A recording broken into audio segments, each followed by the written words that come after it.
Welcome to the Immunity Community 2020, where our focus is to provide physical, mental, spiritual info and positive vibes to help you endure and adapt. We'll be bringing you experts to provide strategies to handle stress and boost your immunity.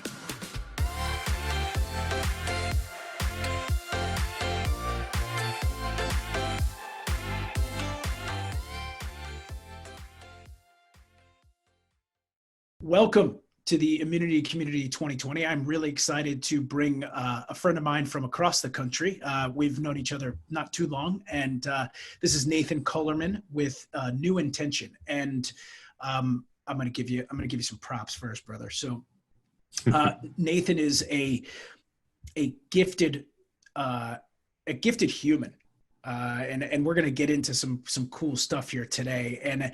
And once we're going to put his Instagram channel and Facebook stuff here, because I really want everyone listening to this to watch Nathan move. And then this whole month, the whole entire month of May, Nathan has been putting up, is it a post every day? Is it daily? Yeah. Daily. Insane, beautiful. The way you move, man, is just, it's beauty in motion. And because I'm a kinesiology degree, and I'm a student of movement, I'm a chiropractor. So like I've been watching static and dynamic movements, and I want to get into your training and how you learn this, but the way you flow and the intention behind it, which is really cool, because that's what your company is NeuIntention. And I want to hear about how you came up with that title, but the way you move, it's beauty in motion, and it's healing. It's healing for me, because I take everything from your kettlebell movements, mace movements, and just body flows, animal flows, all that. And I'm implementing it for myself, my 14-year-old son, who's got the bug now as well. So Nathan's company is NeuIntention. And I don't look at you as just a personal trainer at all. I look at you as a healer. And I really, if you can share with us, because I have a list of things that I want to go over.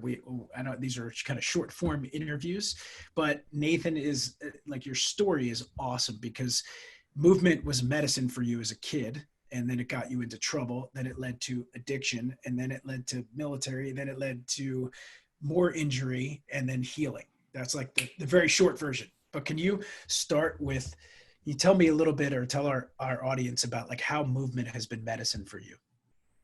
Yeah, thank you, man. Appreciate the introduction. It's Yeah. beautiful. And yeah, I mean, ever since as a kid, I mean, they started at 5 years old in martial arts, American Kempo specifically, and I practiced until I was 16.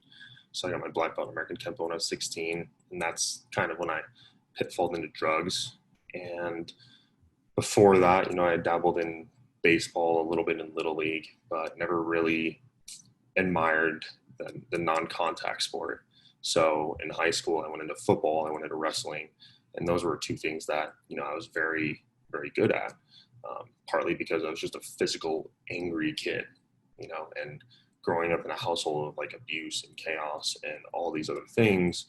After my parents divorced at 14, I kind of just went down this downward spiral where I didn't perform well in team sports, and that's what made me a semi-decent football player, not a gifted, talented, successful football player. And it made me a very successful wrestler, though, because it was an independent sport and I was always good with martial arts. And moving through this process and going through these sports, and then I got addicted to drugs. So when I got addicted to drugs, I pretty much just fought all the time. And it was the contact, it was all that built up anger and bitterness and resentment and pain that I had harbored for so many years, that the only way I could let it out was through fighting, or the only way I knew how in that moment was to do it through fighting. So, being addicted to heroin for almost 2 years, I made the choice to become sober and join the military. So a month after my 18th birthday, I joined the military.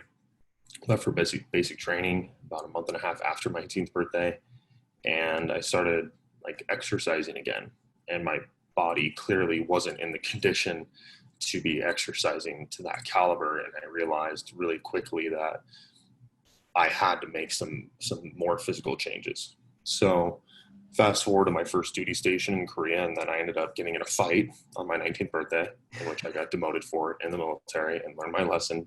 definitely did. And they told me the only three places that I could go were the gym, the chow hall, and church. And after my parents' divorce, I pretty much swore off religion. So I wasn't religious at the time. So I literally could only eat and work out for the 6 months I was restricted to base. So Wow. that's what I did. I worked out. That was your punishment in essence. That was your discipline for fighting. I mean, on top of the extra duty and Okay. the restriction and taking my pay and all those other fun things that come with Got it. it. But luckily, working out at the gym and eating chow hall food didn't cost a lot of money, and it actually kept me out of a lot of trouble. And I'm thankful, because that's when I fell in love with being inside of a gym and training and weightlifting. And I started finally feeling like confident in myself, because I would always look in the mirror and I was always this like skinny drug addict kid. And then in like basic training, advanced training, I was like this kind of like skinny fat kid. And then I started just immediately putting on the athletic build again. And, I might have a genetic disposition for it, and I might have been conditioned for it with martial arts and all those other things, but I fell in love with it. So I got really heavily into bodybuilding while I was in the military, and started competing in 2014 in like men's physique competitions. And then I went into another one about 6 months after that. And then I went to nationals 3 months after that, or another month after that, I should say. And then went to another one, and then got a pro card in another organization. And then over 9 months, transitioned from like physique, which is like a 210, 215 pound body of mine, into heavyweight bodybuilding, where, through a couple more competitions from there, I mean, I was at my largest at 253 pounds. Wow. And you're 5'11". Yeah, 5'11", Right. 3/4, 6 foot. I've seen this guy eat, and I know that you when we were hanging out, you were eating like the 250 pounder, not the 210 pounder, but we were having fun. Oh yeah. Late night eating, having fun for sure. So bodybuilding, and then before you go into so did you find that getting into your physique and into your body, like what kind of healing did that provide for you? Or was it healing for you? Yeah. So, with bodybuilding, it was just a mask. It was wanting to be a part of the community. It was wanting to feel special. It was wanting to feel seen. And more than anything, it was wanting to be in control and in power, because this thing drove me like all the time, where I would notice when I'm walking through the gym, like people would just move out of the way. And I had this like weird gratification around that. And it was just always this subconscious power and control, right? And this power versus force thing. But yeah, I mean, I wouldn't say that was more so healing. I think that just was part of the journey that I had to experience, because when I leaned on a granite counter, 3 years ago in March, and it snapped off and tore my hand open. And I ended up tearing my four flexor tendons, my radial artery, median nerve. Wow. 3 surgeries and about $200,000 in rehab later. Here I am. Yes. But yeah, that propelled me into this healing journey. Well, I'm gonna because before you go into that, because I really want to bring this point to our listeners, because it's cool that you're, and thank you so much for your vulnerability and your truth, bro, because like to say, shit, I walk through the gym just to be powerful and in control of something that I'm not in control of, to feel good or satisfy the ego underneath, or, some insecurities underneath.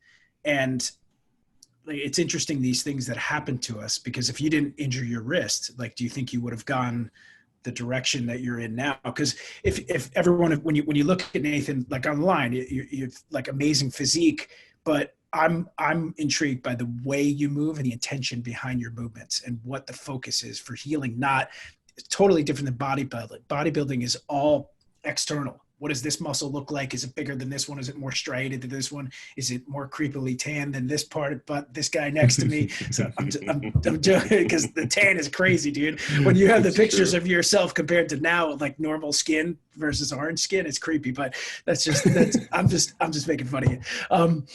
But so now the healing path towards movement, because I mean, we could speak for an hour, because really what I and maybe on another talk too, because I would love to talk more about addiction and you and I have also talked about men's work and things like that. And we'll leave that as a teaser, but for today, let's focus on, so tell me about like the healing path. Like how did this movement or the change in or metamorphosis of your body or getting into your body, how did that help you heal?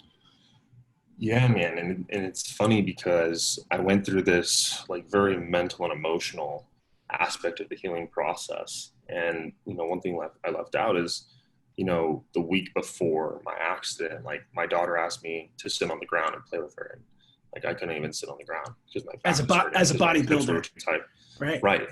Right. That's interesting. And when I went to the hospital, they found out I had severe liver toxicity and acute kidney injury. So if it weren't for that accident, like I probably would have still been taking all these steroids and putting all this shit into my body where I probably wouldn't have made it out alive.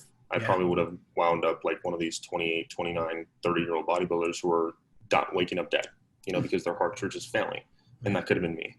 So as soon as the injury happened, I went through this very deep depression. And this is also where I started going into transformational work. And I started going into programs like Landmark and Mastering Transformational Training and looking at the stories I was creating, looking at my, constant complaints that never change and starting to reshape the narrative of my life. Essentially is when I started getting into that work, right? Which correlates with everything because it was just a gigantic healing journey. And, I was in the gym, with my sling, but I put wrist cuffs on and I would still try to work out and I'd still try to do these bodybuilding workouts. Yeah.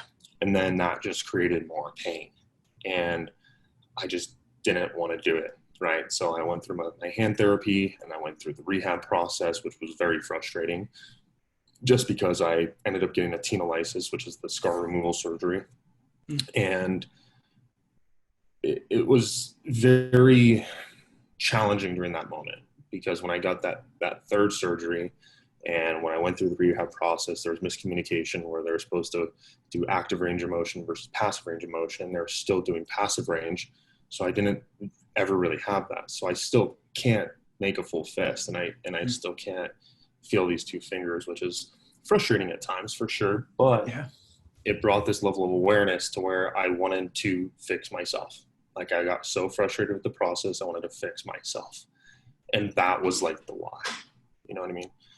And then moving out of that, I then found that there were so many different modalities that were around. And I really wanted to experience the ones that were more so best for me. So I got brought into DNS, just dynamic neuromuscular stabilization by a chiropractor. And that's pretty much where it started. And, after that point, I started looking into different movement modalities. And then on Instagram one day, I saw Animal Flow. And that was Mike Fitch. And that was a really pivotal moment because he moved in a way that I had only seen a wrestler move or a martial artist move. And to me, that was like art. And the music that went with it, the colors, the sounds, the textures, just the whole vibration behind it, like it just called to me. So I started looking it up all on Instagram. What's this? What's this? What's this? What's this? And I just started self-teaching myself. And it was the one thing that challenged my hand to a point where I said, okay, like I can set a goal now because I didn't have one for so long because I wasn't bodybuilding, so I wasn't going to compete. And, I couldn't do much with just one hand, but is there something I can work towards that will give me more purpose? And after discovering it, then, all the things that go hand in hand with it, all the prerequisites, the mobility and all the DNS work with the stability, and then putting a steel mace in my hands and trying to just find different tools and different devices and different ways that I could, again, have feeling, that I could have purpose, that I could have meaning, that I could have something that would keep me and push me on this path to where I could just use my hand again, essentially, because I was always told that, you're probably never going to get it back. And now where are you at? Do you have it back? For the most 90%? part, I would say about 90. Great. 90, So the adversity that you endured, the challenges of, it really created the drive is inside. That's much deeper, obviously, but it's the drive that forced you to become the best healer and practitioner. So now, how do you work with your clients? Like, how is that, like taking the things that have worked on you, do people come to you as a personal trainer, so to speak, or do you, do you work that, like, what's like a typical session like for your clients? Yeah. So normally someone will reach out to me that, either one, they just want to move better. They realize that their ways of training aren't really serving them, or they do keep on having these recurring pains and they're just frustrated with the process. And a lot of my clients have, gone to, chiropractic, physical therapy, and so many different things time and time and time and time and time and time again.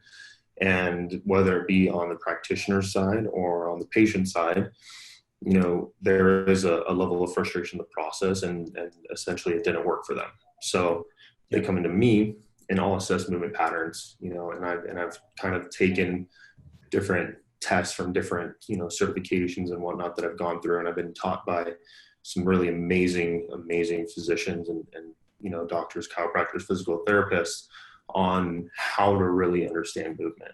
Whether it be some of the international DNS instructors who break down these movement assessments for me and allow me to see, where is this dysfunction and how is this corrected and how does this correlate and how can this be corrected?